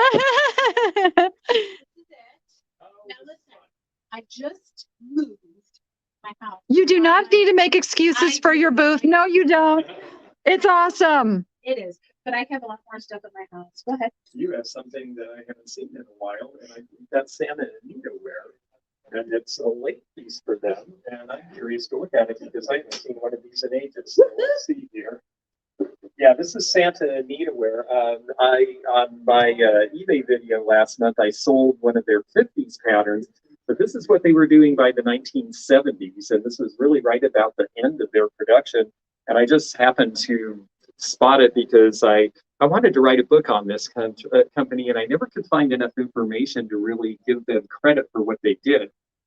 So that's how I knew it without looking at the back. But there's the Santa Anita mark on the back. So now you'll all know to look for these. And I mean, this is so flower power and so early 70s, and the colors are just great. And your price on it is $35, which I think is actually a very, very reasonable price for what it is. Because it's a good size and it doesn't have any damage. These chipped pretty easily, so that's why we don't see them anymore. But there would have been this with all the places for your sauces and then your various chips and dips or whatever. And then there would have been side bowls that each looked like an individual flower. Oh. And they also did them in blues and greens and other color combinations at that time. So sorry, anyway, I didn't mean to interrupt. Tell us. Steph sells stuff by the seashore, says that dish belongs in her house. Well, I'm going to get Carrie to start doing the whatnot sales too. Yeah, this is a blendo and it's not clear. Yeah, that's great. Yeah, it's nice that it's actually not transparent. It's a little different. So would you that ruby red up there? Oh, yeah. I'm leaning toward Viking. You know, I saw your video when you picked it up, and the foot almost seems like Viking, but Zeno and I both saw you hold this, and we think this is polished down. So we actually think it's a different company, even though the foot is similar. And I'm not sure which company that would be because of the way it's folded. It's definitely the Viking Ruby, but that foot just doesn't seem quite right because for it to be polished like that, rather than just molded, probably European, I'm thinking. Oh, okay. But I don't know for sure, and I don't know who. I've got to be honest. All right. Do you think that's a good price? Yes. Yeah. When I saw it was funny because we looked at it together on the video, and he said, "Yeah, I don't know that that's Viking with that base," and I said, "I don't either." And then she said it's $40, and I said, "Oh, it doesn't matter." It's the ruby red. And I see you've got little Shawnee guys in there. I always get a kick out of those. Too. Oh, And- Carrie, that's a cool piece. I didn't see Yeah, that. you've got a lot of fun stuff in here. Milk glass dresser And- tray. That and your is prices seem beautiful. reasonable to very good, I think. Jewel tea, yep. We Yeah, definitely I we see a will- lot of that in our part of the country. I will get Carrie to do a whatnot sale I here know very she soon. is. Very soon. Very soon. Yes. Yes. Oh, that's great. Well, I hope you're having fun doing this, and it looks good. And Boxy twins. Right? I have a friend who does a depression glass and children's books, and she gets these. Yeah, I see you got 15 on these. That's what she gets at the shows. And she says, "Oh, I sell every single one." And then there were the later ones that were the colors, color covers by Whitman. I think these are 60s era, so and $10. Yeah, you're right. They're a little bit less, Yeah. which I think is a little. These are the Weird. original. I know. I like these Yeah. better. These are the original, but these are old too, and I think they're more fun looking. But About the blue. I think this is really Oh. cool, and I don't know this. This is a newer piece, but you have some information. What can you tell me about it? It says it's Bassarea. That's what I know. Oh, that's the maker. So you were able to find it. Cool. I was. like her. Yeah, and honestly, it's been a while because I had another booth or whatever, and she was in my other booth. Yeah. So she's been around for at least a year. So unfortunately, I don't remember exactly everything about her, but the research I found was. I just noticed Very this cool. mottled. Yeah, I like this. I mean, the colors are good. You know, this is future collectible stuff. Oh, but there is one other thing that I have to show over here because I laughed when oh, well, hey, and Right.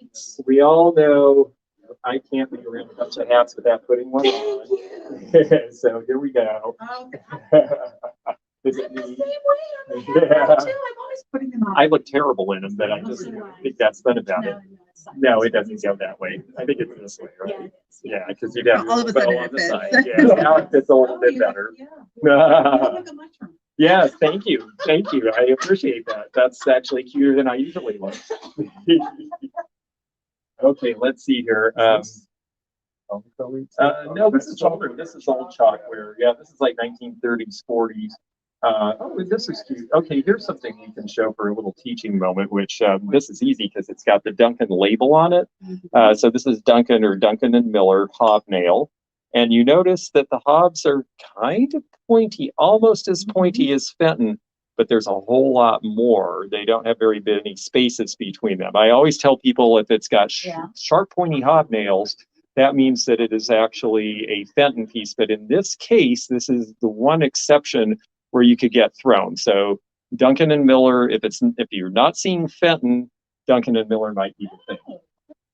So we had somebody who's been watching the stream and knew you were here, and she raced down Oh, how to nice. say Fire and Light. Possibly. Yeah. I have to be honest. I usually have to defer to Yvonne Thrifty Rich on the Fire and Light because she really knows it. The thing that makes me suspicious is this mold ring. I haven't seen that on the pieces that I've seen her show, but they're often they're often marked. So it is a thing to look for. I was thinking if it was, though, it might be a second because of that manufacturer bubble in there as well. Okay, I don't see letters on here.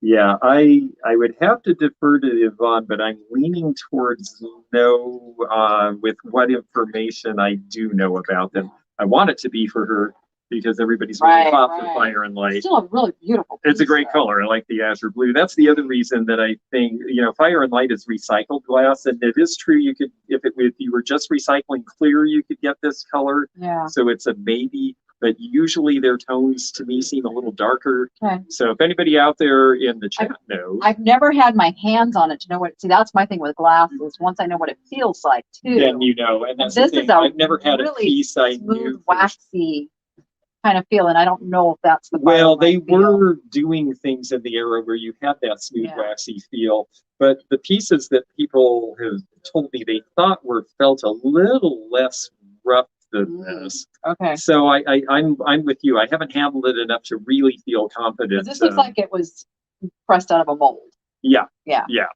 One thing we should say for both channels really quickly, folks, is that if you have not subscribed to the Niche Lady or the Antique Nomad Live, please subscribe because, or the Antique Nomad regular channel, which is our main channel. Yes, please hit that thumbs up button to like these videos. Please subscribe and send comments because we love to hear from you. And we like to know that you're interested in the kind of thing that we're doing, and also what things you would like us to do in addition or instead. So be in touch. I learned a lot from George. Oh, thank you. Well, I'll tell you, I'm having a great time, and it works both ways. You taught me something yesterday. You'll have to watch the video, but she taught me something about, say the name of the beaded animal again. Oh, the beadworks. The beadworks. The beadworks yes. animals. Yeah, she will give a tip in my video that is very helpful, and I learned something I didn't know. So we all help each other, which is what I love about this. So, and I have to go get this back. behind you on the shelf here, I just wanted to point this out because this is very important to me to say. Danny was looking through here and showing salt and peppers, and you've got a lot of very cute little, Japanese with the Dutch and the little figurals. I like this one because he looks a little bit angry, actually, which I am getting a kick out of. Hold it still. Oh, sorry, let me hold it. I'll hold it for you, and I'll hold it for you. Sorry, I'm not used to working with two cameras, but we're trying real hard. Rosy red cheeks. Carrie, go get another camera. But then Danny picked these up and said, "Oh, who would want toilets on their dining table?" And I just want to say, well, she's around the corner and can't hear it. Danny needs to stop underestimating the power of the toilet. That's all I have to say. Listen, she's always talking about poo. She could talk about the toilet. That's right. Carrie, you have a customer up at the counter. Oh, okay. Get out of here. I really like this card too. I thought the bucket. Oh, and the ice bucket's Christmas. The ice bucket's Christmas. Well, Merry Christmas, everybody. I guess we're right around the corner from that. I haven't actually seen a holiday one before. And that one has the Phoenix Taiwan label, so this is 1980s. I know it's funny to think of Taiwan as being vintage, but nowadays most things just say China, whether they're from Taiwan or not. So Taiwan is actually, I just bought a pair of iron candlesticks that were marked Taiwan because they're a great modernist design from the 80s, and they sell for $20 online, and they were $2 in the Mexican flea market. So Carrie's got a great eye. She has a great. I mean, I get the great fortune of shopping with Carrie often. And you used to have this set? The middle one. The middle one. The middle one. Yeah. Isn't those Jordan? Strawberries. I'm not into strawberries anymore, Mom. It was a phase. Oops. okay, Strawberries coming phase down. on. Well, let's see who else is here. Hey, that looks familiar, Mother. The Jimmy. This is sunny Las Vegas, and I watched his channel, and I'm excited to see. Show me where you've got a booth here. Not just me, it's me and Mikey Bags of Money. Oh, you share, huh? Oh, Yeah. well, look at Mikey over We're a there. package. Ah, that's We're, great. we're a package. You know, I got you a little something for Christmas. And I was like, I got to wrap it all together because they're a package deal. Package. Hello. Package. Hello. Like when he came with Thank Nugget. you. Nice to see you. Yes, and I have to say, I just discovered you because of the fact that you're involved in this, and because Tiffany and Danny ran into you doing a live at Goodwill. Awesome, Which awesome. is pretty fun, actually. I have to say, you're very brave. I never find one that either has good reception or doesn't have the music up so loud that Right. so you've done very well with that. Thank you. It's a constant challenge streaming live, but you just go for it and hope it all turns out well. Really. Yeah, exactly. Well, we're doing it right now, and so Yes. far so good. So, So good. So tell me a little about how you guys got into the business. I don't know your background story. So in order to do reselling, right? The reason why I do it is because I love to eat food. So I find things and I'm like, this is gonna feed me for today and tomorrow. But in all honesty, when we moved to Vegas, I ended up having our apartment broken into. I didn't have it broken into, but it got broken into. And my wife had just got a job and brought up thrifting. And I was like, what's thrifting? She said, it's where people go to thrift stores and find stuff. I said, well, what's a thrift store? I'm from a small town, never had this. My hand-me-downs are like fifth generation hand-me-downs. So to me, it was like, this was amazing. As soon as I stepped in the door, I found the little vintage rust trove, and it had happy 60th year anniversary. And in my head, I thought baby boomer era. Yep. Within a few days, it sold this 80-something cent item sold for $24. And a light bulb went off. And I just started using Yelp and trying to get smarter, and that's what started it. And that was back in 2015. and then running into this guy online, and then Danny the niche lady, and people in the community just ended up coming together pretty much magically. That's really cool. Yeah, a lot of people, it's like I needed, you know, a lot of resellers start because I'm between things and I need to make some money, and how do I do that? And then they find out that, hey, there's a whole bunch of us collector types who really like this old stuff. And, you know, we just can't be everywhere. I don't do a lot of thrifting, and people say, well, why not? Because the thrifters, they get such great deals. The truth of the matter is I'm so busy with the other things I'm doing, I'm more likely to go to an estate sale where I know I'm going to find a whole bunch of stuff in one thing, but I'm not necessarily going to have time to go to a whole bunch of different thrift stores to find those things, but yet they're out there. And so, you know, you're actually doing the collectors a service. I mean, all of us deep down, at least in the antique and vintage part of this business, we only exist because people love this stuff and love to collect it. So it's you folks out there who make this possible, and we're very appreciative of that. And tell me how you got started. Okay, well, I used to be in the construction field, and I got injured at work, and I sat at home unpaid for months, and I finally got my surgery, and my wife said, why don't you sell a pocket knife on eBay? And I sold this pocket knife, and it sold within a day for $100. And I was so happy to make money again. Yep. I started looking through things throughout the house and grabbing everything I could. And then I turned on YouTube and started watching people and learned that it's a legitimate business. There's legitimate places you can go source things, and anyone can do it. So, that's so cool. Yeah, my wife, I think, thought I might go look for a job again or something, but I've been reselling since. And that was about 4.5 years ago. Wait, what's the bromance story though? What's the bromance story? Yes. No, we just get along so well. It's never been a thing why we like each other. It just We really have become a family around. Like I call these guys my little brothers, which makes them your big brothers, by the way. No, that's not how that works at all, Mother. That's not. That's how it works. That's how it works, Jordan. We're all family here now, and I think it's just the common interest and wanting everybody to succeed, and we all work together towards that. And it's just I think that's what I really enjoyed over the years, and what's kept me in it too is when I started and I would see the collectors come and get all excited, and I would see the dealers come in and be all excited because somebody besides me likes this stuff, and I have more than I can use, so I get to share some of that surplus with other people who collect, and we get to share information and talk. And I mean, that's why I do my channel. Is the whole idea is, you know, I have people say, oh, you know so much, you know so much. I didn't know anything when I started this. And so for you people who are out there saying, oh, it's so overwhelming, oh, he knows so much, you will too. Just stick with us. Keep watching us. We'll teach you what we can. But you do have find the thing you like and go for it. You have 2 channels, which I just realized. I thought I was following. We actually have 3, it turns out. Right now we're on the live. We have a main channel, and then we actually just started a shorts channel because YouTube is talking about making shorts a thing after the beginning of the year. And we just decided that we wanted to have all of those individually because it seems like actually different people like the different channels for different reasons. So I we're realized just my gonna see mess how it up goes. too. They're your uncles. Yes. That's Thank you, Mother. Thank you. I was waiting. Aged us really, really fast. Sorry. I don't want to be a sister daughter.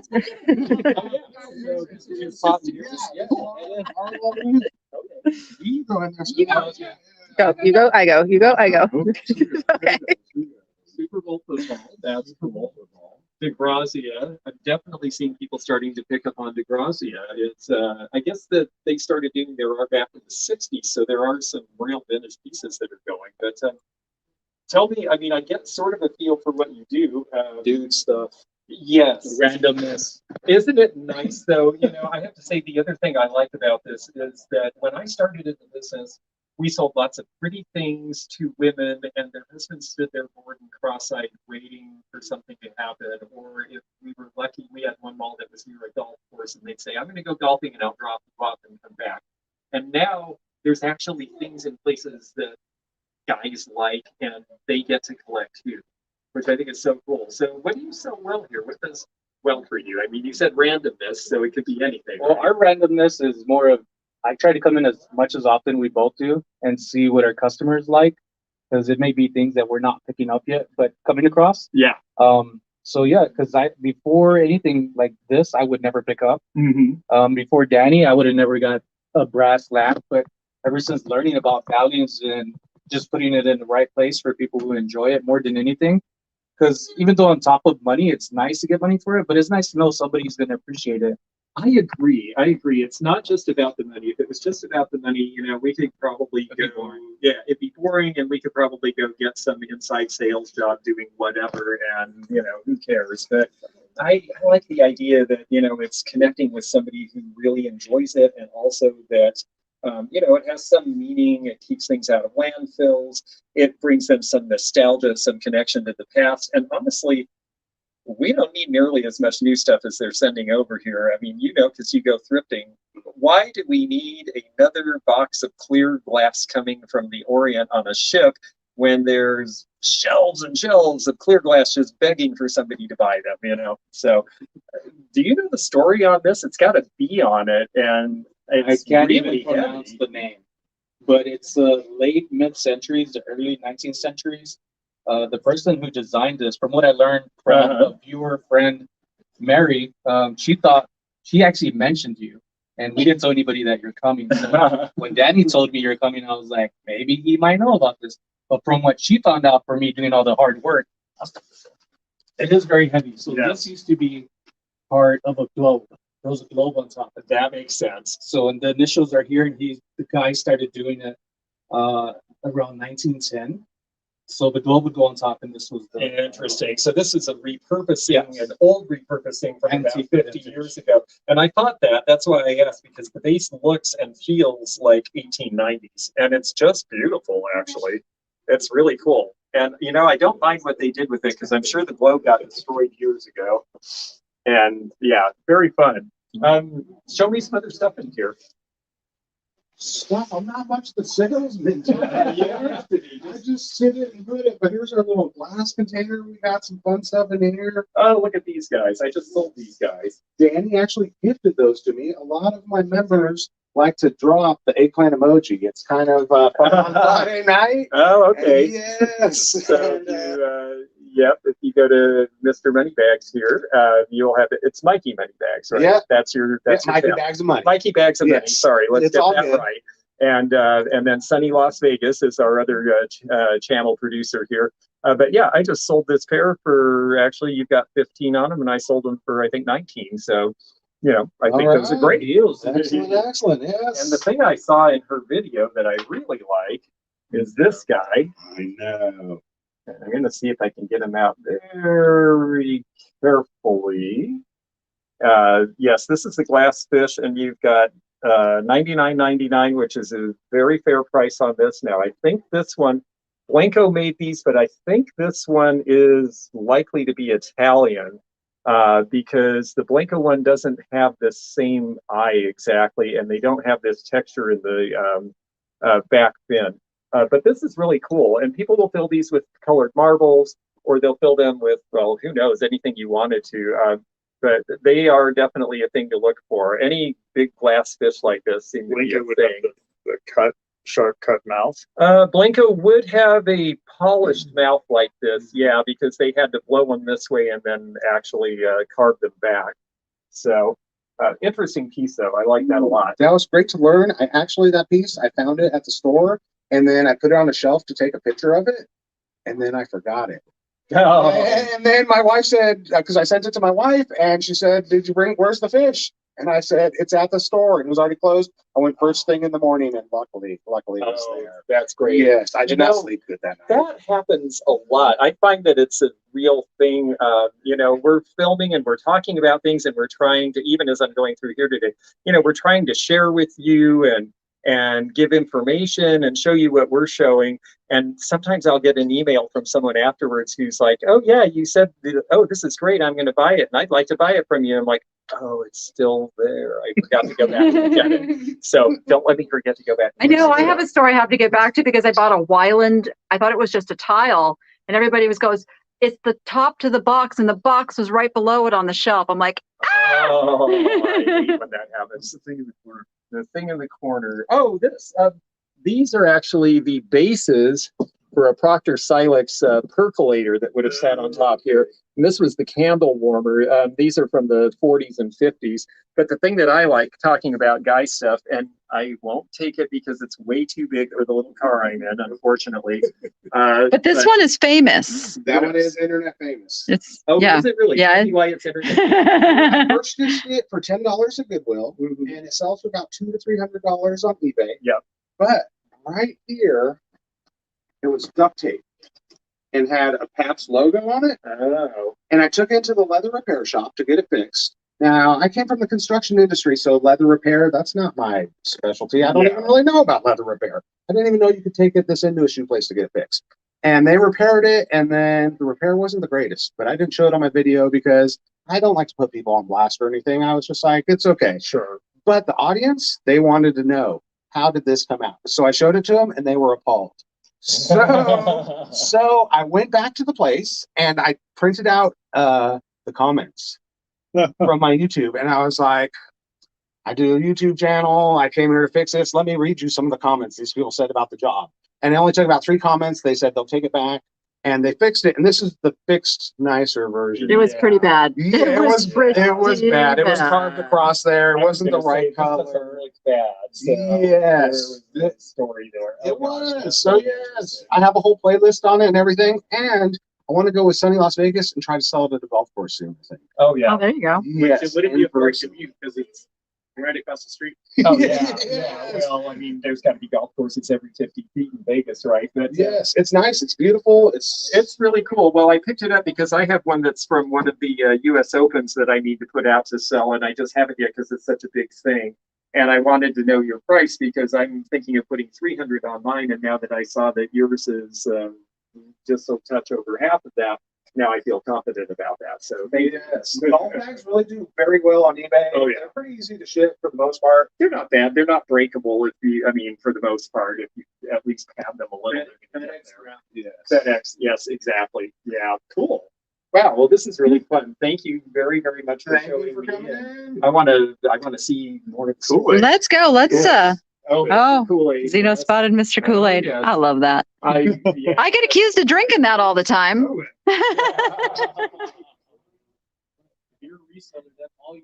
So Will, we're gonna get him over into your room next. Yes. Let's go. Oh. This is the way it's mounted, you know. Keep seeing so many things. Somebody's in it.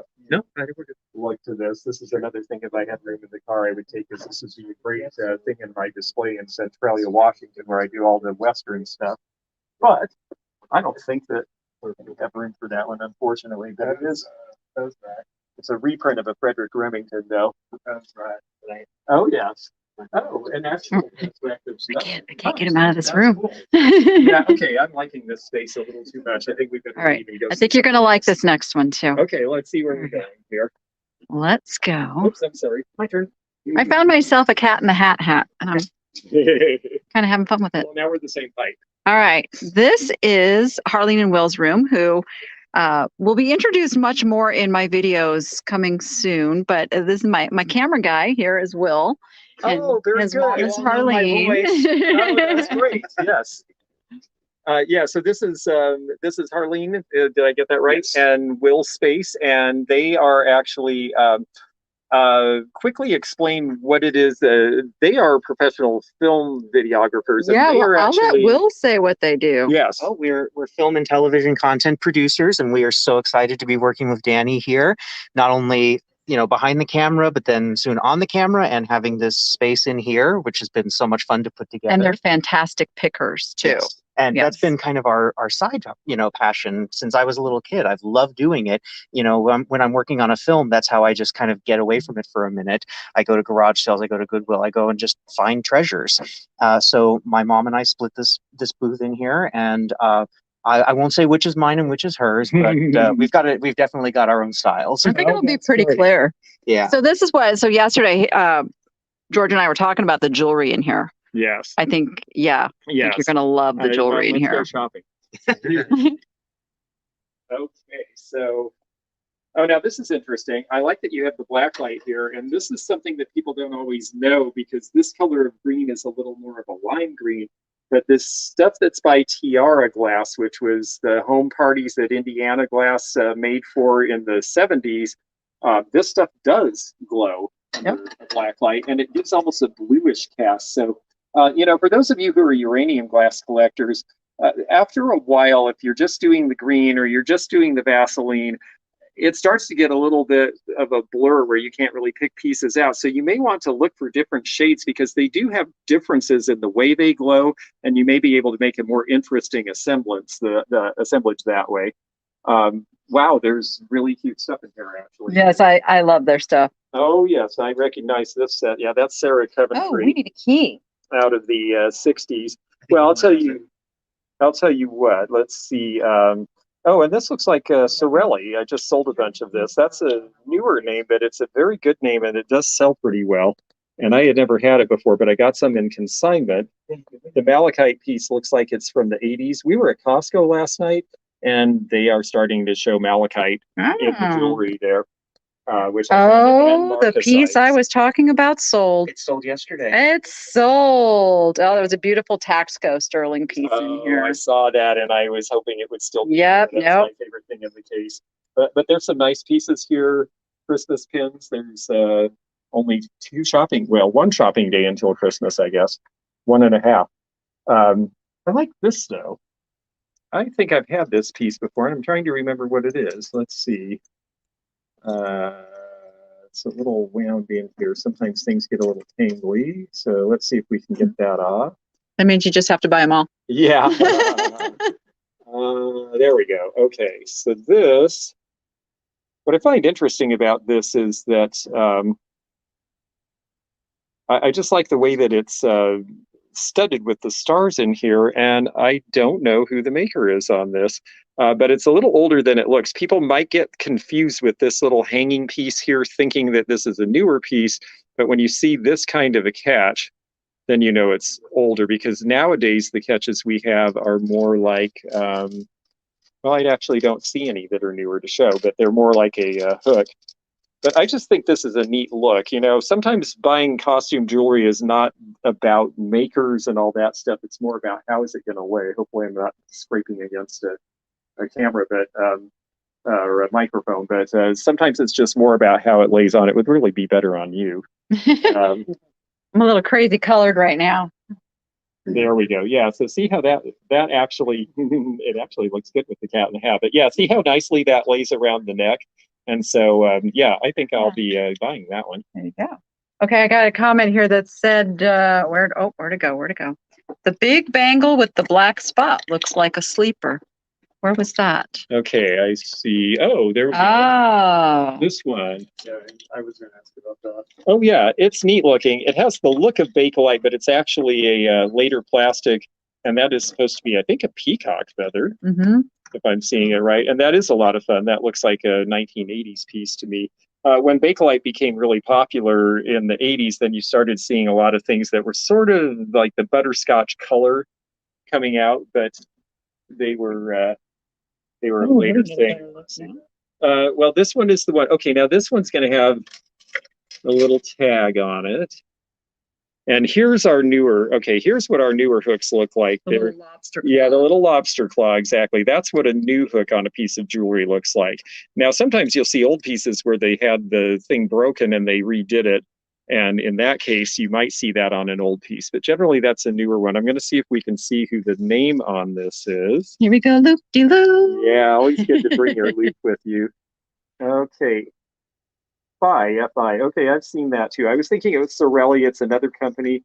But it's nicely made. Again, people buy jewelry because they like the way it looks. And some people really, really love vintage, but some people, they just want color or they just want a design. And this is actually a nice looking piece. There we go. I think I've got it where you can see the tag. Is it like a stingray? Yeah, I like that. That's that seems like something that would sell in Florida. And that actually has a Spain mark on it. So this is 1970s Spanish, where you see this Damascene that was very popular in Spain at the time. So that's really cute too. But I like the one I picked out the best for me. Oh, and a fortune cookie. Yeah, I love that. Oh, and Swarovski crystals. Yes. $15. We had 3 of those. 2 of them sold just as we were coming in today. Wow, interesting. Yeah, Yeah, that's those are very cool. heavy. I mean, it's just a basically it's a pin box, essentially. So, yeah, Oh, look at the interior of that. yeah, that's cool. Hair. Oh yes, the hair comb. That one is probably 1980s, I'm thinking, but it's got the Lily of the Valley on it, so that's kind of cute. And made in France, it says $20. Ooh la la. Very neat. Yeah, and the old Sarah Coventry. Everybody right now saying, Danny, don't try to speak French. Don't do it. No. Don't do it. Oh, the panda is very cute. $48 on that. We are getting close to that. Uh-oh. Uh-oh. Okay, and a menorah keychain with a little stamp on the bottom. Well, there's some cute stuff in here. But if we're starting to run low on our battery, I think what I'd like to do, we can keep going on your channel, but I'd like for my viewers to be able to watch a little bit more. I'm going to go ahead and shut this.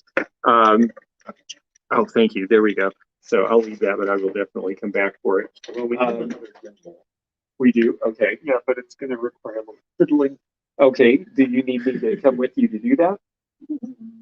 Probably. Probably. If you don't mind, we're going to all follow my cameraman while we get readjusted. Yeah, we'll just come back. And Because the gimbals take battery too.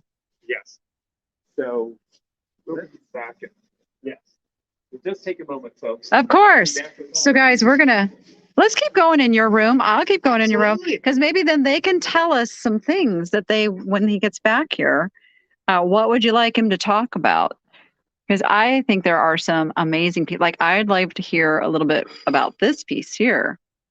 It is a stangle.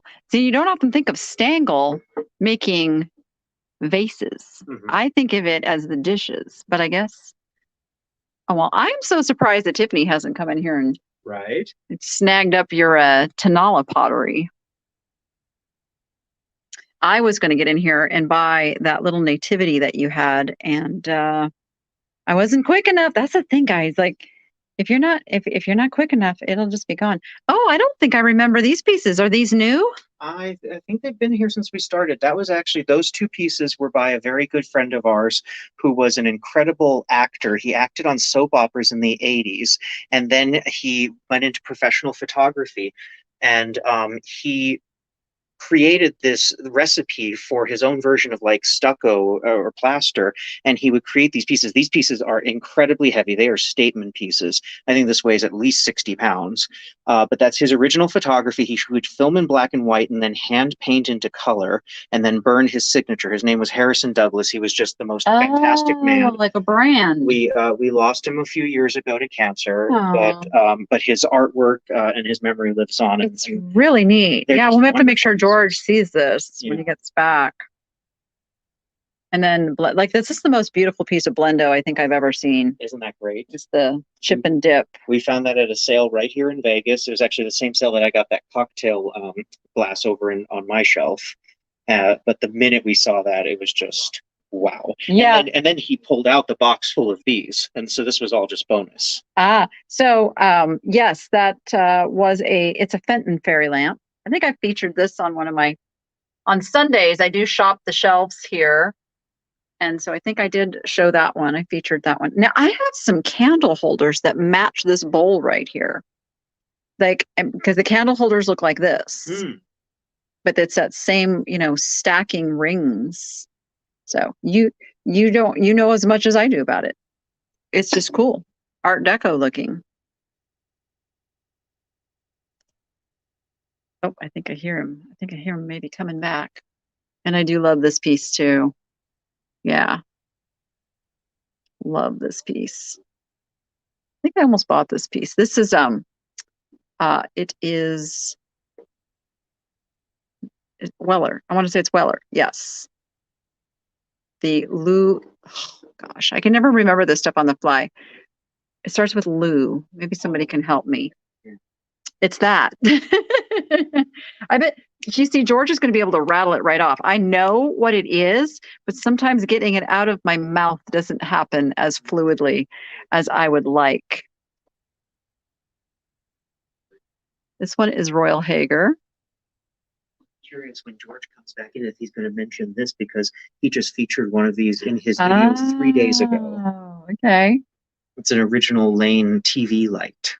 Yeah, Brenda, Mondays is Shop the Shelves on Whatnot, but my Sunday videos on the channel are shopping the shelves also. So not selling from there, but that's where I go through, and then you can come over to Whatnot and tell me what to buy or what you want to buy. It just gives you like that really hefty preview. Let's see. We'll get them. We'll get them back. What do you guys think of these? These are macrame curtains, and they do have little knots all throughout. Are we all fixed now? Woohoo! We found some exciting pieces to talk about.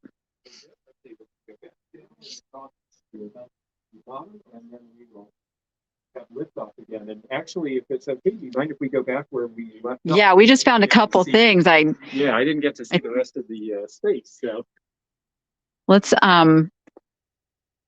what was it over here? So the Stangl. So Royal Hager, Stangl, a few of these different companies were all trying to mimic this kind of this gold model look. Yeah, and Hall. This was very popular in the early 60s. A friend of mine's dad worked for Libby Glass, and he was actually the one who figured out how to make a nice, that gold leaf, the gold maple leaf you see on glass all the time, and it's everywhere in every thrift store. He invented the process for them. Oh. And it was about 1960. And so, of course, immediately the secret got shared.